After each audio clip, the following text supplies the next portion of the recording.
Selamat pagi Bapak Ibu Saudara, selamat hari Minggu, Shalom. Saya di sini akan menyampaikan tata ibadah online GSJ CWS Karisma Family. Yang pertama adalah sediakan waktu khusus. Jangan sambil tiduran, makan ataupun sambil masak.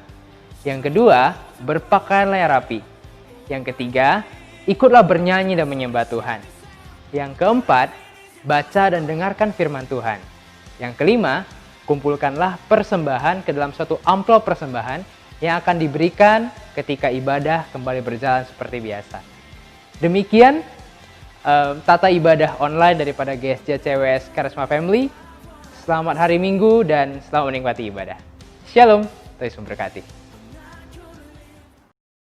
Untuk Bapak, Ibu, Saudara-saudari yang mungkin belum melaksanakan tata ibadah online seperti yang saya katakan sebelumnya, boleh pause dulu video ini dan mempersiapkan diri yang terbaik, supaya kita dapat memberikan terbaik untuk Tuhan. Selamat hari Minggu Bapak Ibu Saudara-saudari, selamat menikmati ibadah, Tuhan memberkati. Shalom.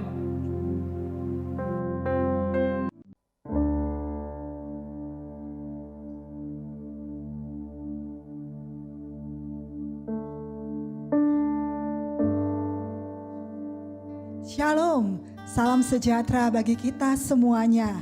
Kita bersyukur sepanjang minggu ini ada pemeliharaan, ada penyertaan dan ada kebaikan Tuhan di dalam kehidupan kita.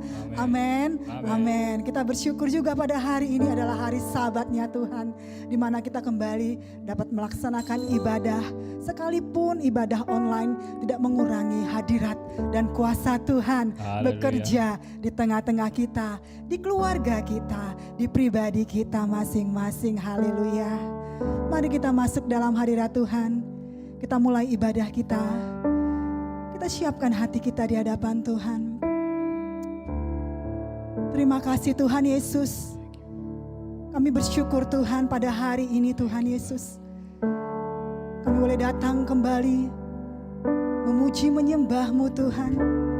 Menaikkan ucapan syukur kami di hadapan Tuhan. Bahkan kami boleh mendengarkan suara-Mu melalui firman-Mu ya Tuhan. Hadirlah Engkau Tuhan di setiap kami ya Tuhan Yesus. Sekalipun kami pada saat ini Tuhan melakukan ibadah online, tapi kami percaya Tuhan, kuasa-Mu mengalir tengah-tengah kami. Roh Kudus-Mu menjamah setiap kami ya Tuhan. Dimanapun berada kami pada saat ini ya Tuhan. Terima kasih Tuhan Yesus karena Kau sungguh baik dalam hidup kami Tuhan. Bila kami boleh mempersembahkan ibadah kami sebagai persembahan yang kudus dan menyenangkan hati Tuhan. Sebagai bukti kami mengasihi dan mencintai-Mu dalam kehidupan kami ya Tuhan. Terima kasih Yesus Tuhan. Ini hidup kami ya Allah. Terpuji nama-Mu Tuhan. Dalam nama Yesus kami berdoa dan mengucap syukur. Haleluya. Kita akan naikkan pujian di hadapan Allah kita. Kita percaya setiap kemurahan dan anugerah Tuhan berlimpah dalam kehidupan kita. Haleluya Tuhan. Ini hidup kami ya Allah. Ini hati kami ya Tuhan. Kami rindu mempersembahkan yang terbaik bagi nama Tuhan.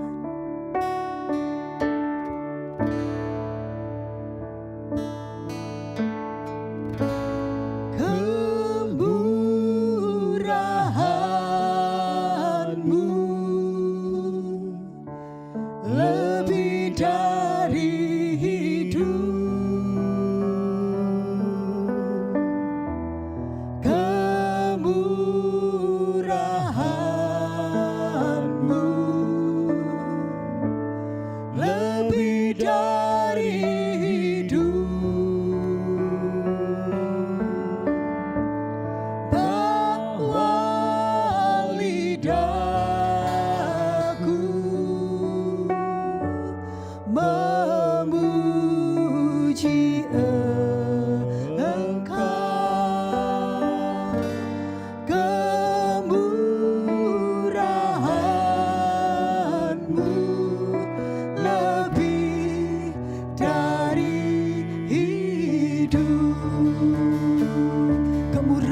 Kami mengucap syukur pada pagi hari ini.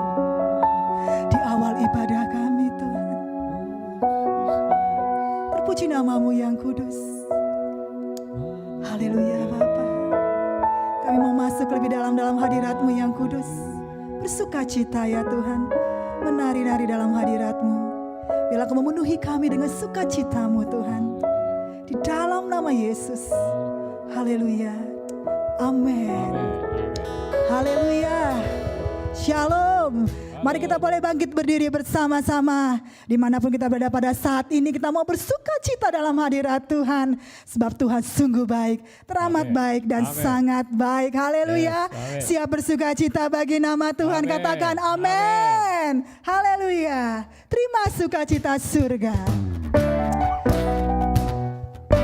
Tepuk tangan bagi Yesus Tuhan.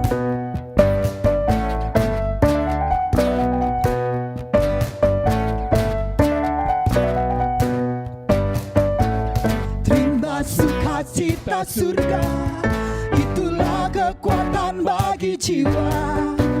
Ku dapat rasakan kasih-Nya di tengah badai yang bergelora. Terima sukacita surga, itulah kekuatan bagi jiwa. Ku dapat saksikan kuasa-Nya, taklukkan badai yang bergelora.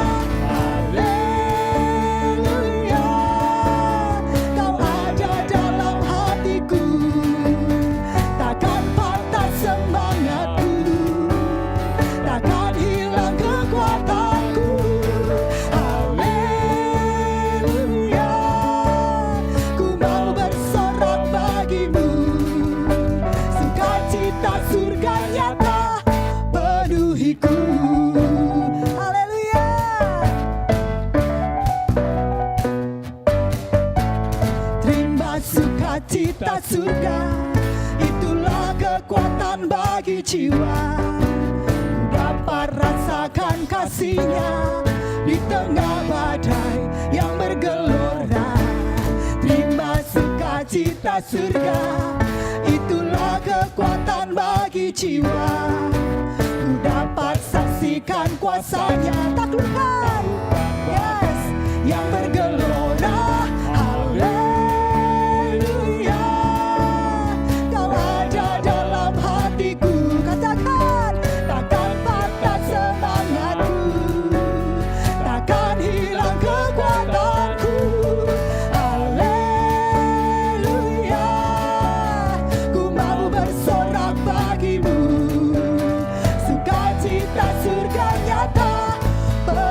Sekali lagi, haleluya.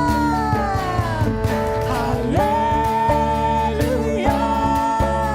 Kau ada dalam hatiku, takkan patah. Yes, katakan kiri kanan, takkan hilang kekuatan. Amin.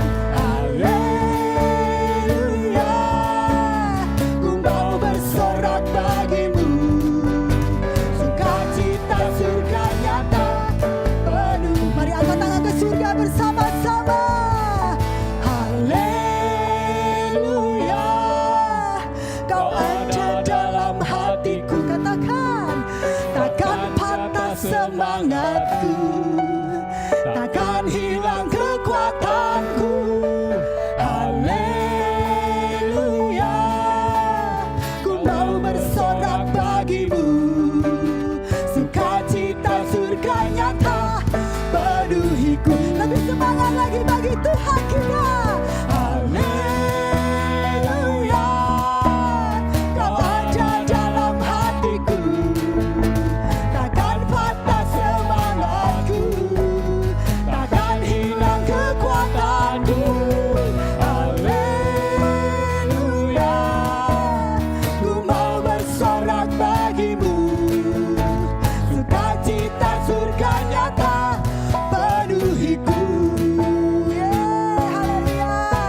Sukacita surga nyata, sukacita surga nyata, sukacita surga nyata penuhiku.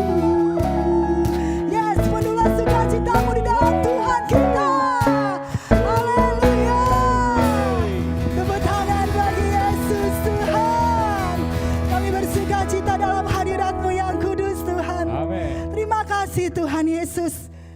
Pujilah namamu Tuhan. Kami mau menyembahmu Tuhan. Haleluya. Kami mau masuk dalam hadiratmu lebih dalam lagi. Terima kasih Tuhan. Kami yakin Tuhan, Engkaulah satu-satunya Tuhan kami, yang kami percaya dalam hidup kami. Engkaulah satu-satunya Tuhan kami, yang kami andalkan sepanjang hidup kami ya Tuhan. Kami bersyukur mempunyai Allah yang setia. Waktumu selalu yang terbaik bagi kami ya Tuhan. Hari ini kami mau menikmati hadirat Tuhan. Hari ini kami mau Tuhan menyembahmu lebih dan lebih lagi ya Tuhan. Kami tahu ada kuasa dalam pujian dan penyembahan. Haleluya Yesus Tuhan. Haleluya.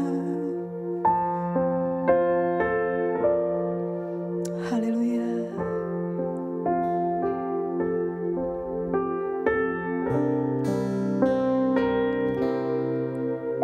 Engkau Tuhan yang setia, waktumu selalu yang terbaik. Engkau Tuhan sandaranku, dan ku hanya kan berharap padamu. Satu-satunya yang ku andalkan.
Tuhan penyembuhku, Tuhan pemulihku.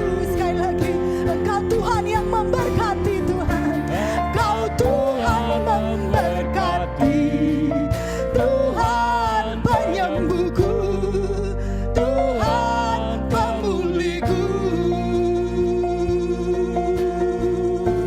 Mari sembah Yesus Tuhan. Tinggikan namanya yang kudus. Muliakan dia Yesus Tuhan. Dia bertata di atas pujian umatnya. Oh haleluya Yesus. Kami bersyukur di hadapan-Mu Tuhan. Kami menyembah-Mu Tuhan. Kaulah satu-satunya Allah kami yang kami percaya Tuhan, yang kami andalkan Yesus. Engkaulah jawaban dalam hidup kami. Engkaulah Yesus Tuhan. Kemenangan menjadi milik kami ya Tuhan. Oh terima kasih Yesus.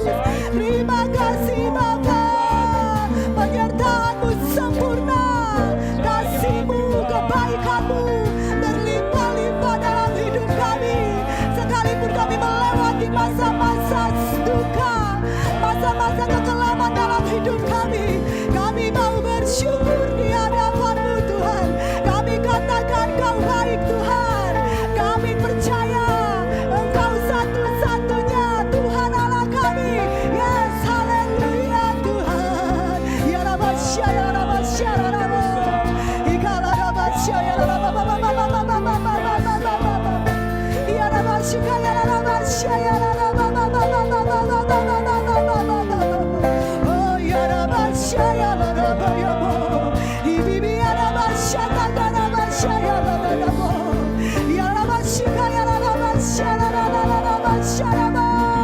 Ya Rabasya, ya Rabasya. Ibibi ya Rabasya, ya Rabasya. Ya Rabasya, ya Rabasya, ya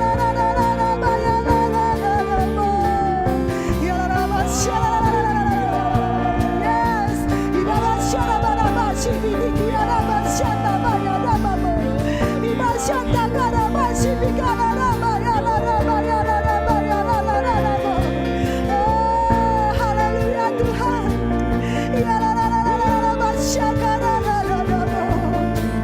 Ya Rabasya, Rabasya, Rabamo. Haleluya. Ikarabasya, Ramo. Ibarabasya, Kaya, Ramo. Ibasyara, Rabayamo. Ikala, Rabaya, Rabaya, Ramo. Yala, Rabaya, Rabasyara, Ibabarabasya, Barabataka, Rabashiki, Diribisyata.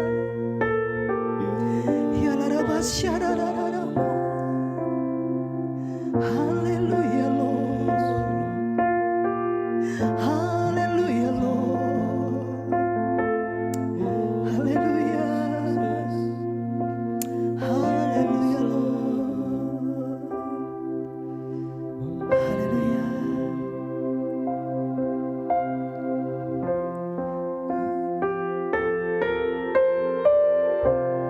Ku nyanyi Hosana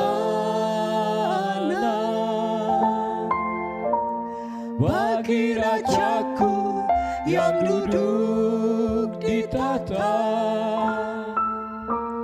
Aku muliakan dan ku agungkan, Kau layak disembah.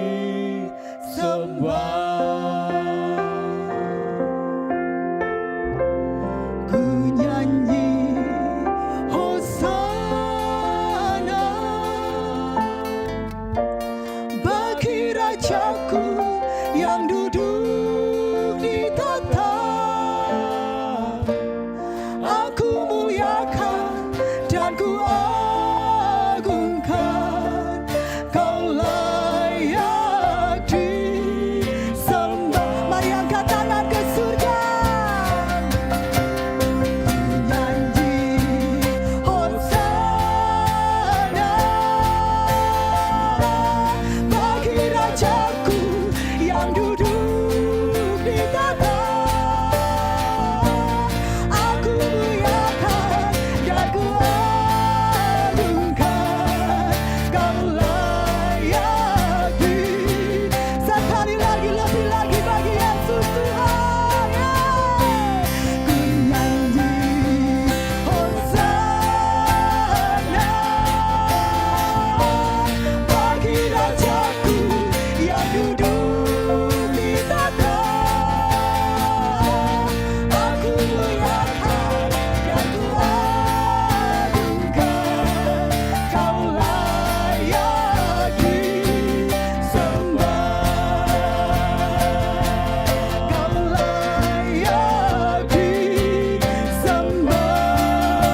dan meninggikan nama Tuhan. Haleluya.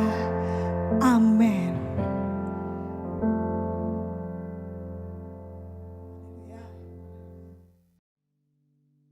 Shalom, selamat pagi dan selamat hari Minggu Bapak Ibu jemaat Tuhan yang saya kasihi. Selamat berjumpa kembali kita dalam ibadah online pagi hari ini. Saya berharap keadaan kita semuanya baik-baik saja dan sehat-sehat saja. Tetaplah jaga ya, protokol kesehatan tetap diterapkan, lakukan ya, istirahat yang baik, jaga pola makan ya, makan yang makanan yang bernutrisi, bergizi, supaya tetap fit, kuat imun kita ya. Rajin berolahraga ya, saudara-saudara kasih Tuhan. Saya juga menerapkan pola hidup ya, berusaha mendisiplinkan diri dan juga olahraga. Saya sudah turun berat badan saya hampir 15 kilo selama hampir 4 bulan terakhir ini. Dan puji nama Tuhan, terima kasih, dan saya memang berharap seperti itu. Nah, kita bersyukur sekalipun kita tetap ibadah online, kita bersyukur kepada teman-teman yang melayani di balik layar ya. Proses rekaman ini tidak mudah, ini sangat sulit sekali sebenarnya. Tapi kita puji Tuhan ada orang-orang yang punya talenta, keahlian di bidang ini, mengerjakan streaming kita ini, pelayanan online ini dengan baik sekali. Ada banyak kendala di balik layar. Mungkin jemaat Tuhan tidak banyak yang tahu. Kadang-kadang proses rekamannya itu terganggu lah. Ada gangguan sana sini, harus diulang kembali. Itu butuh waktu dan proses. Kadang-kadang mati lampu lah, kita udah berjalan, tapi tiba-tiba harus berhenti dan ulang lagi dari awal. Ya, oke, kita kembali ke topik kita. Hari ini saya akan berbicara bagian yang kedua, lanjutan dari khotbah minggu yang lalu. Saya rindu lebih dalam lagi kita mendalami Yohanes 5 ayat yang pertama sampai ayat yang ke-18 ini. Ada berkat yang luar biasa yang Tuhan mau ajarkan kepada kita. Kemarin saya udah berbicara tentang poin yang pertama, Tuhan berdaulat, berkuasa untuk menolong siapa saja. Yang kedua, berhenti untuk menyalahkan keadaan dan fokus kepada kemungkinan, kesempatan yang baru. Sekalipun di balik itu ada kesusahan, penderitaan, kesulitan, tapi selalu ada kemungkinan-kemungkinan yang baru yang Tuhan mau kerjakan dalam kehidupan kita. Dan hari ini ada 3 topik lagi yang ingin saya bicarakan bagi kita semuanya. Tapi terlebih mari kita berdoa, kita satukan hati kita rendahkan hati kita di depan Tuhan. Bapa, kami mengucap syukur pagi hari ini ya Tuhan. Engkau memberkati dan menyertai kami ya Tuhan. Terima kasih. Dan hari ini kami kembali belajar ya Tuhan, firman Tuhan bagian yang kedua dari Yohanes 5 ayat 1 sampai 18. Tuhan mengurapi dan memberkati kami lewat pembelajaran firman Tuhan ini. Kami boleh dikuatkan, diteguhkan, semakin lagi mengenal Engkau ya Tuhan. Urapi kami semuanya, hamba-Mu yang menyampaikan firman Tuhan. Pakai bibir mulut hamba-Mu ya Tuhan, menjadi saluran berkat bagi seluruh jemaat-Mu. Terima kasih Bapa, dalam nama Tuhan Yesus kami berdoa. Amin. Saudara-saudara yang kasih Tuhan, ya, keadaan kita mungkin sekali seperti keadaan yang diceritakan dalam Yohanes 5 ayat yang pertama sampai ayat yang ke-9 ini. Ada penderitaan demi penderitaan yang kita alami ya. Di sana disebutkan ada orang-orang sakit ya, orang-orang buta, orang-orang timpang, orang-orang lumpuh. Mungkin juga keadaan kehidupan kita juga, kita mengalami penyakit yang seperti ini. Mungkin tidak secara fisik, tetapi secara rohani. Ada orang yang buta secara rohani, ada orang yang lumpuh secara rohani, ada orang yang timpang secara rohani. Dan kepada orang-orang inilah kasih karunia Tuhan mau dicurahkan. Tuhan bermurah hati kepada orang-orang yang mengalami penderitaan. Saudara-saudara yang kasih oleh Tuhan, ya, poin saya yang ketiga tentang mujizat Kristus di Bethesda, apa yang dapat kita pelajari ketika Yesus berkata, maukah engkau sembuh, kepada orang lumpuh itu, saya juga percaya pertanyaan yang sama juga bagi kita pada pagi hari ini. Maukah engkau sembuh? Kalau engkau mau sembuh, angkat tanganmu, percaya firman Tuhan, kita siap disembuhkan oleh Tuhan. Poin saya yang ketiga adalah lanjutan dari khotbah minggu yang lalu adalah Yesus adalah pribadi yang penuh belas kasihan sekalipun kita tidak mengenal dia secara benar, secara spesifik, saudara yang kasih oleh Tuhan. Mari kita perhatikan firman Tuhan dari ayat yang ke-5 sampai ayat yang ke-9. Ya, Yohanes 5 ayat ke-5 sampai ayat yang ke-9. Di situ ada seorang yang sudah 38 tahun lamanya sakit. Ketika Yesus melihat orang itu berbaring di situ dan karena ia tahu bahwa ia telah lama dalam keadaan itu, berkatalah ia kepadanya, maukah engkau sembuh? Jawab orang sakit itu kepadanya, Tuhan, tidak ada orang yang menurunkan aku ke dalam kolam itu apabila airnya mulai goncang, dan sementara aku menuju ke kolam itu, orang lain sudah turun mendahului aku. Kata Yesus kepadanya, bangunlah, angkatlah tilammu dan berjalanlah. Dan pada saat itu juga sembuhlah orang itu, lalu ia mengangkat tilamnya dan berjalan. Tetapi hari itu hari Sabat. Saudara-saudara yang kasih oleh Tuhan, tahukah kita arti dari kata Bethesda? Bethesda itu artinya adalah rumah belas kasihan.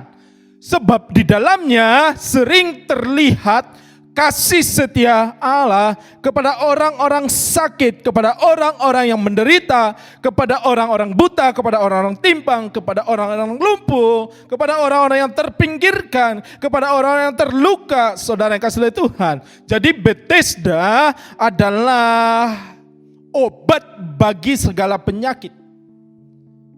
Mungkin dari sinilah terinspirasi nama rumah sakit Bethesda. Rumah belas kasihan, obat bagi segala penyakit. Karena di Bethesda segala penyakit, apapun jenis penyakitnya, ketika turun ke Bethesda, ke kolam Bethesda, pasti sembuh. Bethesda berbicara tentang rumah belas kasihan. Jadi menurut perkiraan dari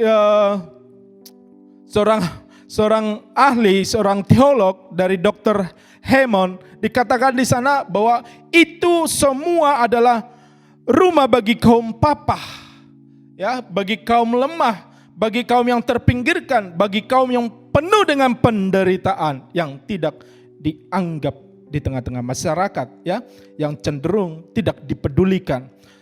Jadi menurut perkiraan dari Dr. Lightfoot, ini adalah kolam atas dalam Yesaya 7 ayat yang ketiga, dan juga kolam yang lama dalam Yesaya 22 ayat 11 yang dulunya digunakan dalam upacara untuk membasuh kenajisan, ya.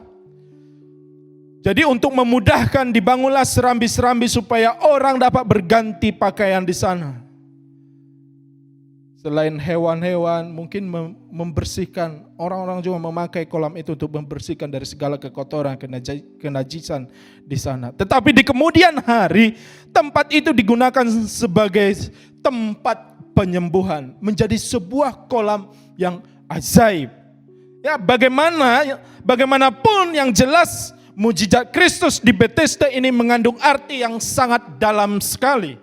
Mari kita perhatikan lebih dalam lagi, saudara-saudari kasih Tuhan.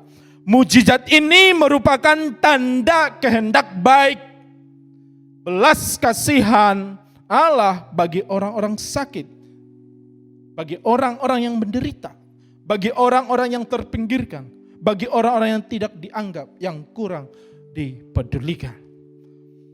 Jadi air dalam kolam ini menggambarkan Mesias, Kristus, yang adalah sumber yang terbuka. Bethesda terbuka bagi semua orang. Yesus Kristus juga Mesias, terbuka bagi semua orang.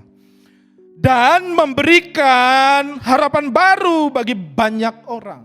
Bahwa di sana ada pemulihan, di sana ada kesembuhan, ya, ada mujizat. Di dalam Yesus Kristus ada kesembuhan, ada mujizat. Air di kolam ini tadinya digunakan untuk menyucikan atau membasuh, dari segala kenajisan, kekotoran, tetapi kini dipakai untuk menyembuhkan, guna menandai baik kuasa penyucian maupun penyembuhan dari darah Kristus. Jadi menggambarkan Mesias, Yesus Kristus.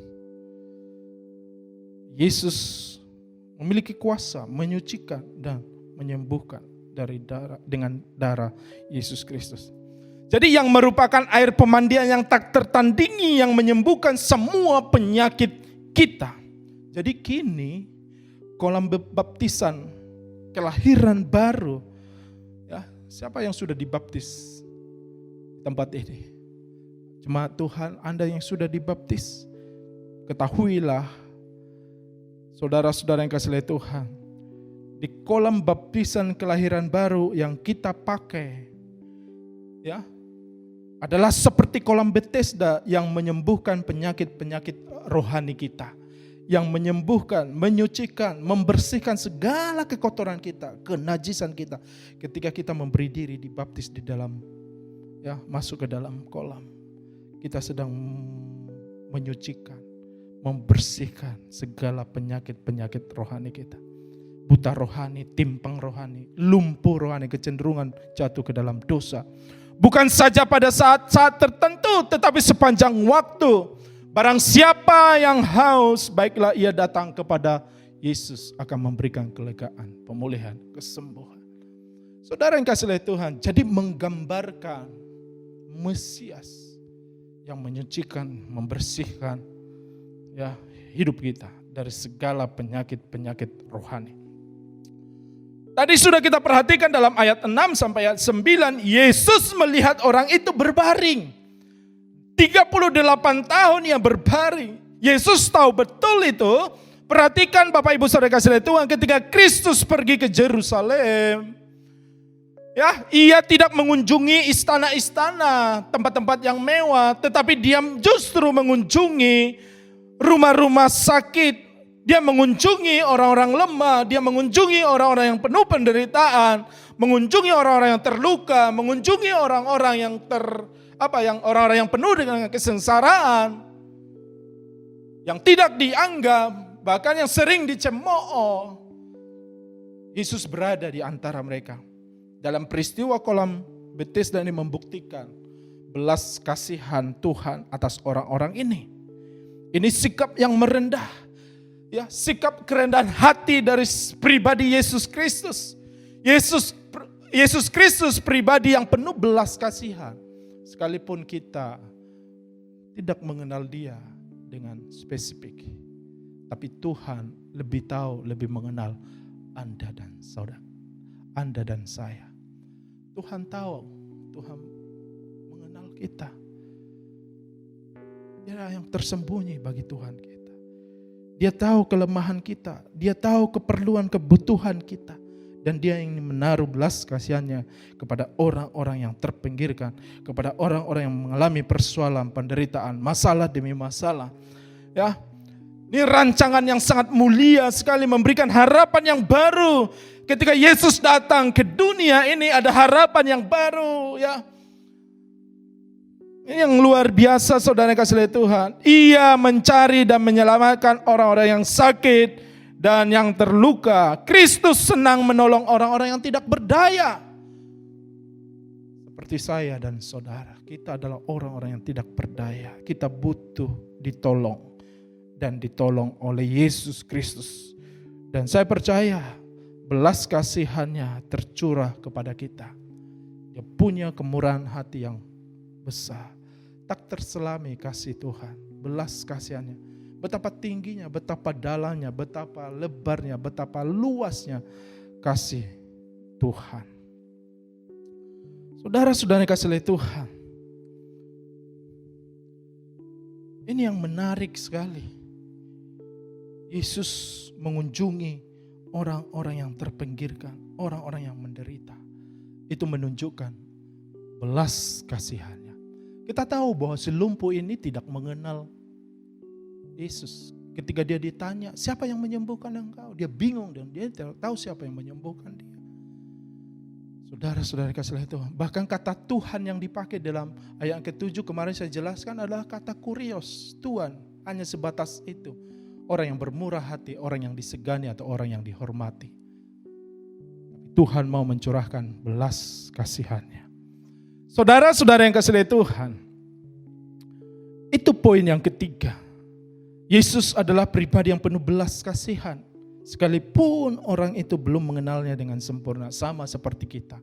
Pengenalan kita akan Allah mungkin belum sempurna, tapi Tuhan mau mencurahkan belas kasihannya. Semoga Tuhan mencurahkan belas kasihannya kepada Anda saat ini yang menyaksikan khotbah ini. Tuhan menjamah hati Anda. Apapun masalah penderitaan yang kau hadapi, mengalirlah kemurahan Tuhan, belas kasihan Tuhan atasmu. Poin yang kelima selanjutnya, ketaatan kepada perkataan Yesus membawa kesembuhan. Ayat 8-9 kita perhatikan, ya. Kata Yesus kepadanya, bangunlah, angkatlah tilammu dan berjalanlah. Bangunlah, angkatlah tilammu dan berjalanlah. Jadi orang itu disuruh bangun dan berjalan. Sungguh ya, perintah yang aneh yang diberikan oleh Yesus Kristus kepada seorang yang sakit, yang sudah lama lumpuh, dikatakan 38 tahun dia lumpuh di ayat yang kelima. Selama itu dia menderita sekali. Penderitaan yang bertahun-tahun. Tapi Tuhan kita adalah Tuhan yang ajaib. Dia berkuasa atas masa lalu kita dan dia Tuhan yang mau memulihkan masa lalu kita. Bangun dan berjalanlah. Jadi ini adalah perkataan ilahi yang dipakai, hendak dipakai sebagai sarana kuasa Allah, ya, kuasa ilahi. Ini adalah perintah kepada penyakit itu untuk menyingkir, pergi dari orang lumpuh itu kepada keadaan alami untuk bertindak, kepada keadaan alami untuk menjadi kuat. Namun diutarakan sebagai perintah kepada orang itu untuk bertindak sendiri. Bagian kita bertindak, meresponi, mentaati perintah Yesus Kristus, mentaati firman-Nya. Apa yang terjadi? Ia diperintahkan mengangkat tilamnya, ya, supaya tampak bahwa kesembuhannya itu sempurna dan benar-benar ajaib. Ia harus bangun dan berjalan, mengangkat tilamnya.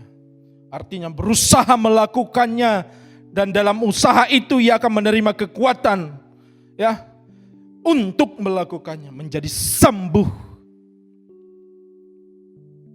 Selumpuh tidak memperoleh kesembuhan secara bertahap, tapi melainkan dari sepertinya instan sekali, cepat sekali. Itu otot-otot langsung berfungsi, peredaran darah langsung, kuasa Tuhan mengalir dalam tubuhnya.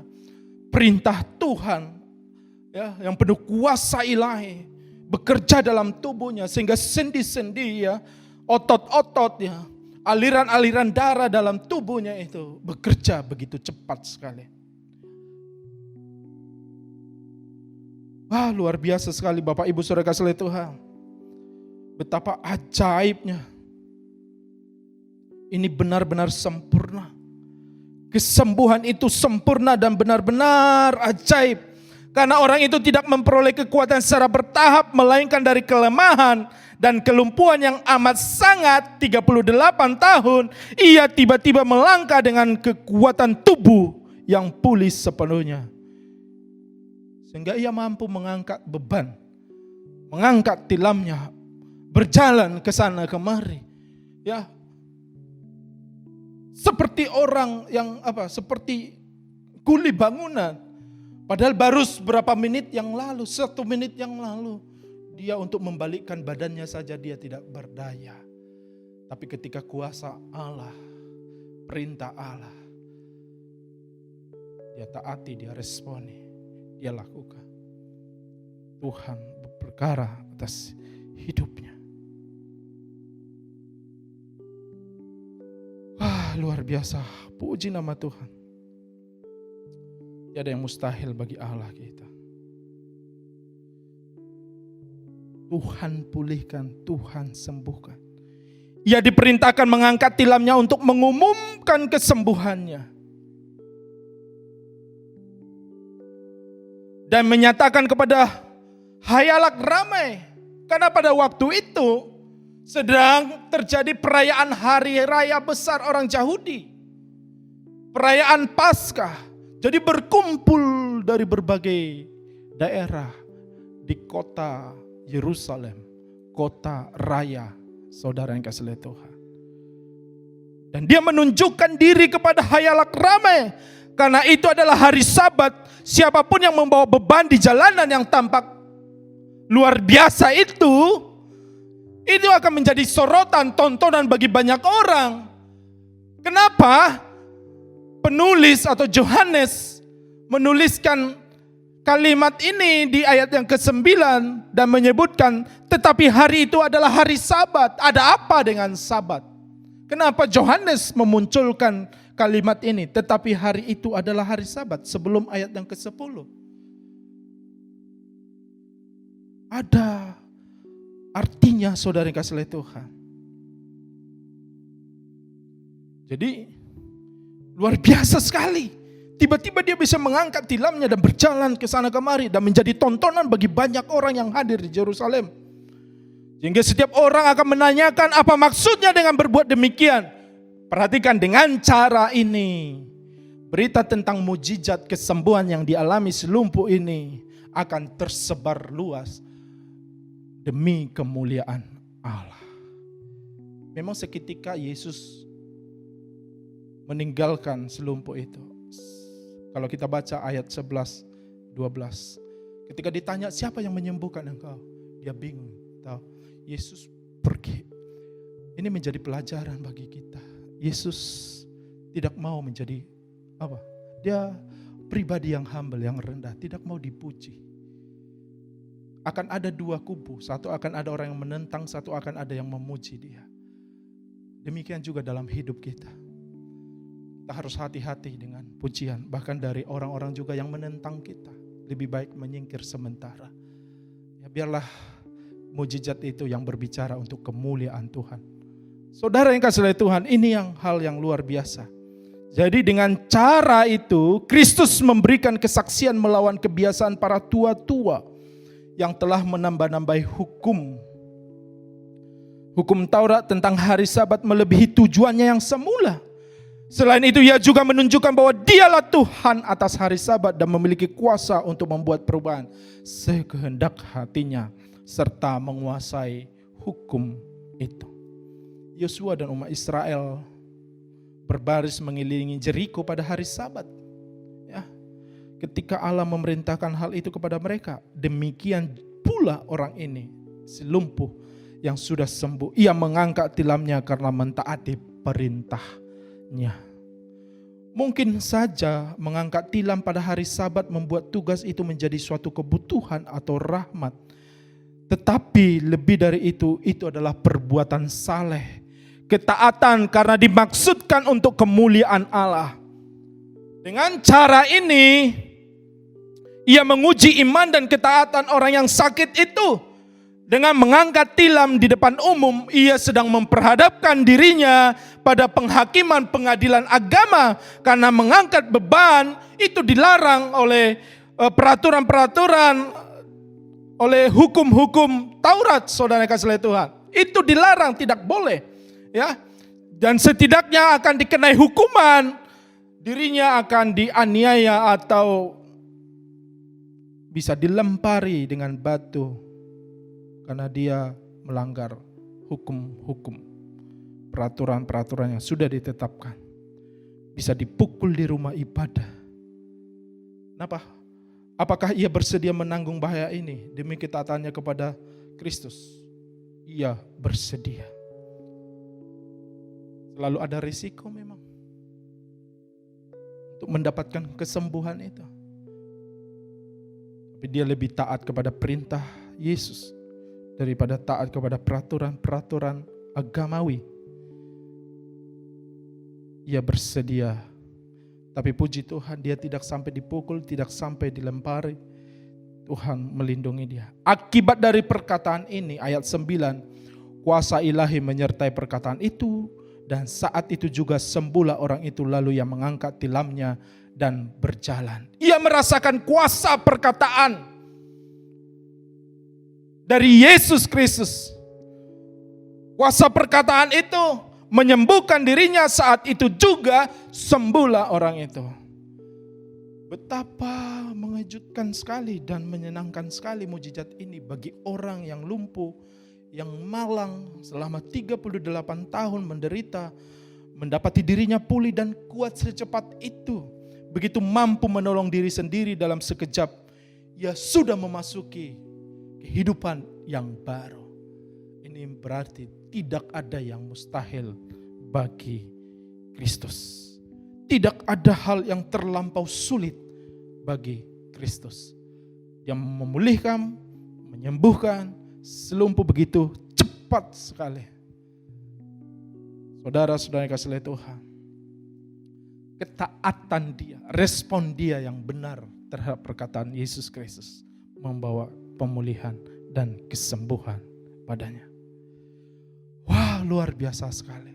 Saya tidak tahu apa penderitaan persoalan yang sedang Anda hadapi hari ini.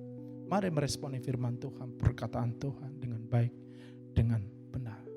Tentu akan ada risiko-risiko di sana sini. Mungkin kita akan dikucilkan, mungkin kita akan dicemooh, dihina. Mungkin kita akan mendapatkan perkataan-perkataan yang menyudutkan seperti yang dialami oleh si lumpuh ini. Tapi kita lebih meresponi kepada firman Tuhan, maka lihatlah kuasa Tuhan bekerja di tengah-tengah kita. Ia mentaati kuasa perkataan Kristus yang memberi perintah kepadanya itu. Ia mengangkat tilamnya dan berjalan dan tidak mempedulikan siapa yang akan menyalahkan atau mengancamnya karena melakukan itu. Jadi bukti dari kesembuhan rohani kita adalah bila kita bangun dan berjalan, sudahkah Kristus menyembuhkan penyakit rohani kita? Biarlah kita pergi kemanapun ia mengutus kita dan mengangkat apapun yang diletakkannya ke atas kita, lalu berjalan di hadapannya. Orang-orang yang sudah sembuh secara rohani, dia akan menerima dengan baik perkataan Tuhan Yesus. Kemanapun engkau diperintahkan, disuruhkan, apapun yang Tuhan perintahkan untuk engkau lakukan, mengangkat beban yang berat sekalipun. Bahkan di saat-saat seperti ini, memikul beban tanggung jawab yang Tuhan berikan dalam hidup kita. Kemanapun Tuhan bawa kita, kita mau berjalan bersama dengan Dia. Tuhan Yesus menolong kita. Akhirnya si lumpuh ini mengenal Tuhan dengan baik sekali. Ya, saudara-saudara yang kasih Tuhan. Poin kita yang kelima, yang terakhir adalah dari peristiwa di Bethesda ini, maukah engkau sembuh? Kesembuhan yang dialami oleh si lumpuh ini mengajarkan kepada kita untuk menjumpai Kristus dan meningkatkan pengenalan kita akan Dia, membangun intimasi dengan Tuhan. Saudara-saudara yang kasih oleh Tuhan, apa yang terjadi antara orang itu dengan Yesus Tuhan pada perbincangan berikutnya di ayat ke-14. Kemudian Yesus bertemu dengan dia dalam bait Allah, lalu berkata kepadanya, engkau telah sembuh, jangan berbuat dosa lagi, supaya padamu jangan terjadi yang lebih buruk lagi. Ya, perhatikan di sini, di mana Kristus bertemu dengannya, di mana di dalam bait Allah, tempat ibadah umum, saat menghadiri ibadah umum.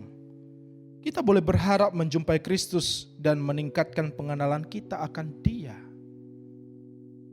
Itu dia sembuh, dia masuk ke dalam bait Allah, beribadah di sana.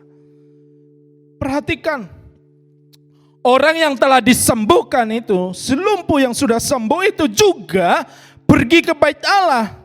Tampaknya di sana Kristus berjumpa dengannya, dengan si lumpuh itu yang sudah sembuh itu. Pada hari yang sama ketika ia disembuhkan, ia langsung pergi ke bait Allah. Pergi ke bait Allah. Pergi ke gereja. Tuhan sudah pulihkan dan sembuhkan kita. Pergi ke bait Allah, pergi ke gereja, pergi beribadah. Di masa COVID-19 ini kita beribadah di rumah meningkatkan pengenalan kita akan Tuhan. Tadinya pengenalan kita kurang jelas.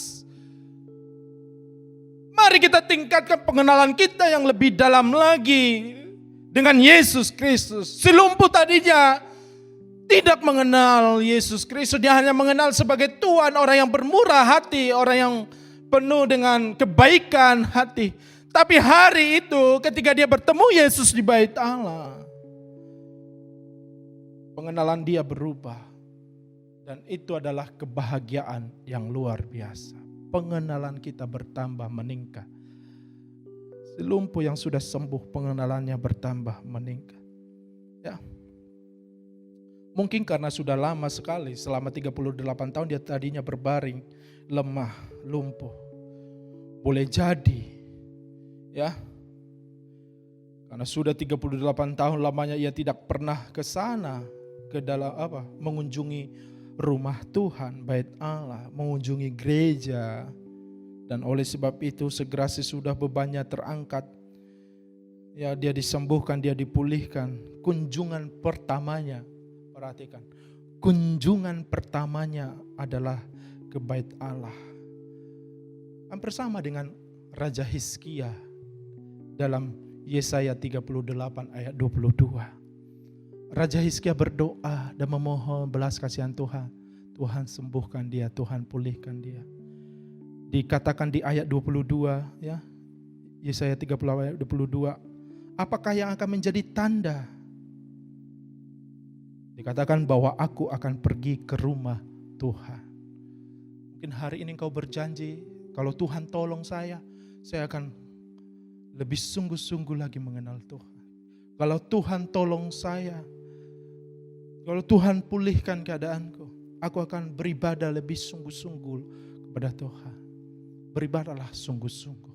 Karena ada banyak orang ditolong oleh Tuhan, disembuhkan oleh Tuhan, tapi lupa akan Tuhan. Ya, ada 10 orang kusta, hanya 1 yang datang kepada Tuhan. Ada banyak orang yang seperti itu. Tuhan tolong aku, kalau aku udah pulih, udah sembuh ini, saya mau berkorban seperti ini. Tapi tidak dia lakukan. Kalau boleh lakukan segera apa yang ditaruh Tuhan di dalam hatimu. Ya, tandanya adalah dia sungguh-sungguh ingin mengenal Tuhan. Akhirnya dia mengenal Tuhan Yesus. Siapa yang menyembuhkan dia? Tuhan Yesus. Siapa yang menolong dia? Tuhan Yesus. Dia bergembira, dia berbahagia. Di ayat yang ke-15 orang itu keluar lalu menceritakan kepada orang-orang Yahudi bahwa Yesuslah yang telah menyembuhkan dia. Dia lebih lagi mengenal Yesus. Jadi karena dengan kesembuhannya itu ia mempunyai keperluan yang baik untuk beribadah, untuk pergi ke bait Allah. Untuk apa? Dia bersyukur kepada Allah atas kesembuhannya. Dia rindu menyatakan ucapan syukurnya kepada Allah. Jika Allah pernah memulihkan keadaan Anda, kesehatan Anda, kehidupan Anda, sudah selayaknya kita mempersembahkan korban syukur kepadanya. Seperti Mazmur 116 ayat 18 sampai ayat yang ke-19. Bapak Ibu Saudara kasih Tuhan, ayat yang terakhir bagi kita. Mari kita buka sejenak Alkitab kita. Mazmur 116 ayat 18 sampai ayat yang ke-19. Apa kata firman Tuhan bagi kita pada siang hari ini, saudara-saudara yang kasih Tuhan?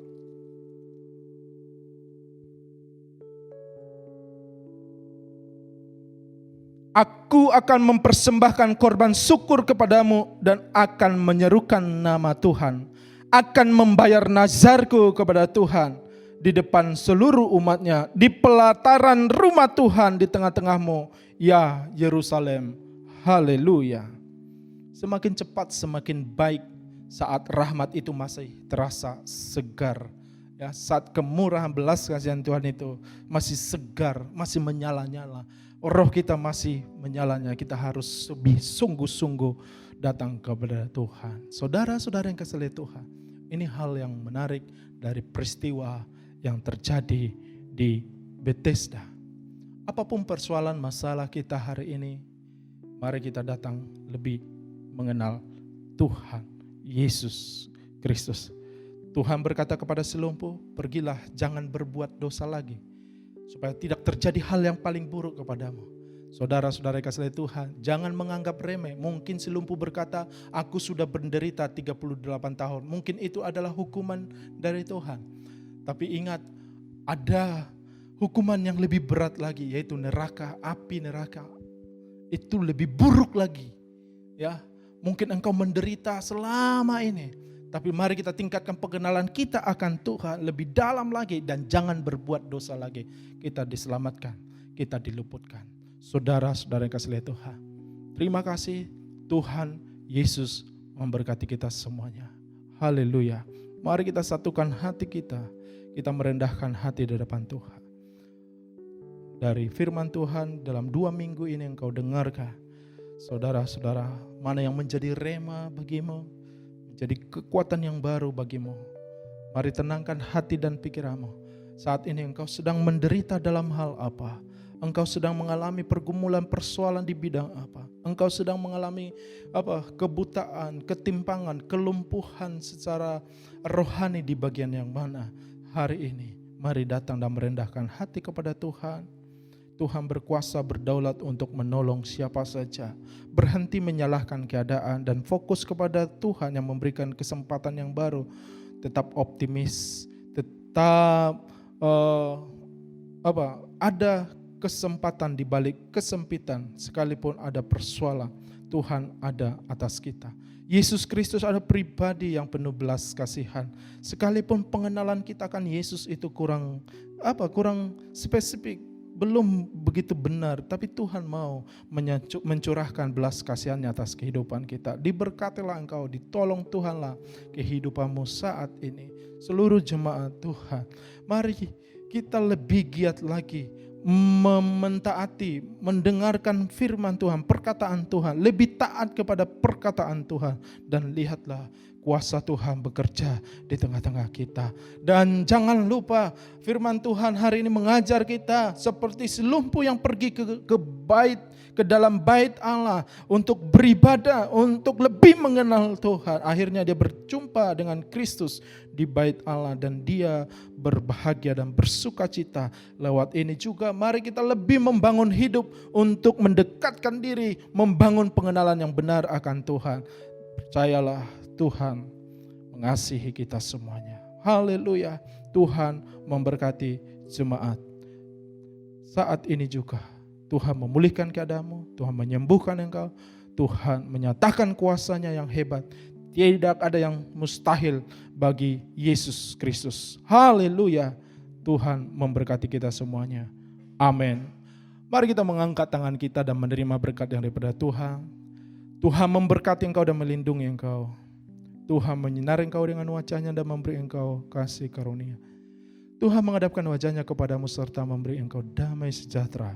Berkat besar dari Allah Bapa, cinta kasih dari Tuhan Yesus Kristus, dan persekutuan yang indah bersama dengan Roh Kudus akan menyertai kita mulai hari ini sampai Maranatha Tuhan Yesus datang kali yang kedua. Hiduplah bagi kemuliaan namanya, yang diberkati Tuhan dan siap menjadi berkat. Bersama-sama kita katakan amin, amin. Tuhan memberkati.